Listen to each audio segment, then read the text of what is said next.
Yan na po ang isipin nyo mabuti.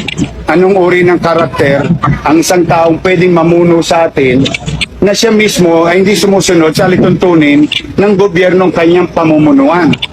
Ferdinand Marcos Jr., ang iniisip ng tao ngayon, trabaho.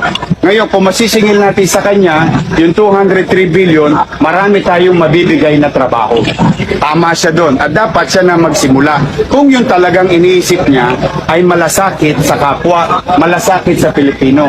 Kung ibibigay niya yung 203 billion nang bukal sa kanyang kalooban na wala na silang ginagamit na magagaling na abogado, o para palusutan ng batas, para linlangin ng tao, o ako po sa kanya, gusto niya magbigay ng trabaho, wala po siyang gagawin na mahirap. Bayaran lang po yung 203 billion. Vaccination, walang nagpaluang. At hindi po ito fake news, ha.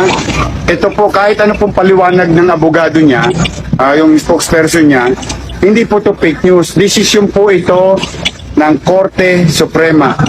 Final. Kaya nga po, naniningil na yung BIR, o naniningil na po ang department. A few moments later. Na ito. Mastermind nga talaga si Bongbong Marcos sa nakawan na nangyayari sa gobyerno. Eh ano yun eh, chismis yun eh. Oh, parang showbiz ang dating. Oh.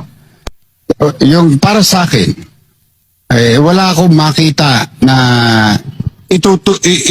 itutusok papunta sa kanya. Oh, may kasalanan ba si President Marcos? Ako tingin ko wala. Sa ngayon.